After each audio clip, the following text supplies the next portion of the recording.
NSS മതേതര ബ്രാൻഡാണെന്ന് ഞാൻ പറഞ്ഞല്ല, മുൻ പ്രതിപക്ഷ നേതാവ് രമേശ് ചെന്നിത്തലയുടെ അഭിപ്രായമാണ്.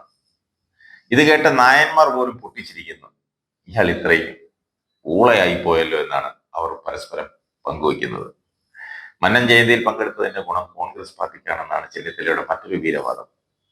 ഒരു മാധ്യമത്തിന് നൽകിയ അഭിമുഖത്തിലാണ് ഇതൊക്കെ വെച്ച് കാച്ചിയത്. മന്നൻ ജയന്തി ആഘോഷത്തിൽ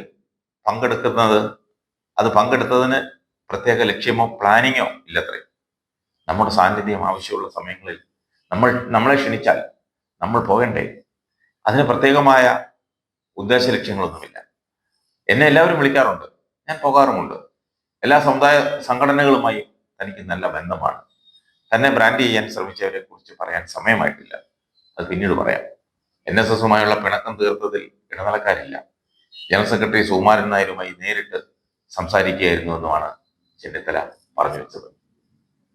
രമേശ് ചെന്നിത്തല NSSന്റെ പുത്രനാണെന്ന് സുകുമാരൻ നായർ ഇന്നലെ പറഞ്ഞിരുന്നു സമ്മേളനത്തിൽ. മന്നൻ ജയന്തി സമ്മേളനം ഉദ്ഘാടനം ചെയ്യാൻ ഏറ്റവും അർഹനാണ് ചെന്നിത്തല.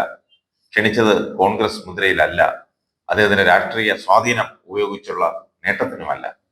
അങ്ങനെ ഒരു തെറ്റിദ്ധാരണയുണ്ടെങ്കിൽ തിരുത്തണം. കളിച്ചു നടന്ന കാലം മുതൽ ഈ മണ്ണിന്റെ സന്തതിയാണ് അദ്ദേഹം. രാഷ്ട്രീയം നോക്കുന്നില്ല. അദ്ദേഹത്തിന്റെ ജന്മം കൊണ്ടാണ് ചടങ്ങിന്റെ ഉദ്ഘാടകനായതെന്ന് സുകുമാരൻ നായർ വ്യക്തമാക്കിയിരുന്നു. എന്നാൽ ഇനി ഒന്നും നോക്കണ്ട സുകുമാര തിരുവടികളെ, നിങ്ങൾ ഇപ്പോൾ തന്നെ അദ്ദേഹത്തെ പിടിച്ച് അങ്ങയുടെ കസേരയിലേക്ക് ഇരുത്തണം. സെക്രട്ടറി ആകാൻ ഏറ്റവും യോഗ്യത ചെന്നിത്തലയ്ക്കാണെന്നാണ് അങ്ങയുടെ തുറന്നു പറച്ചിലിൽ ഞാൻ മനസ്സിലാക്കുന്നത്. ചെന്നിത്തലയ്ക്കും അതാ നല്ലത്. ഏതായാലും മുഖ്യമന്ത്രി ആകാനൊന്നും ആകത്തില്ല. ഇനി കേരളത്തിന്റെ മുഖ്യമന്ത്രി ആകാൻ ചെന്നിത്തല ആ കസേര സ്വപ്നം കാണാൻ തുടങ്ങിയിട്ട് കുറേ വർഷങ്ങളായി. ഇനി അതൊന്നും നടക്കുമെന്ന് തോന്നുന്നില്ല. ഇതാകുമ്പോൾ നായന്മാരെങ്കിലും ഭരിക്കാം, അതല്ലേ നല്ലത്. രണ്ടും കൽപ്പിച്ചാണ് സുകുമാരൻ നായർ അത് പറഞ്ഞത്. അദ്ദേഹത്തിന്റെ മനസ്സിലെ അദ്ദേഹത്തിന്റെ ഉള്ളിലിരിപ്പ് അതായിരിക്കാം.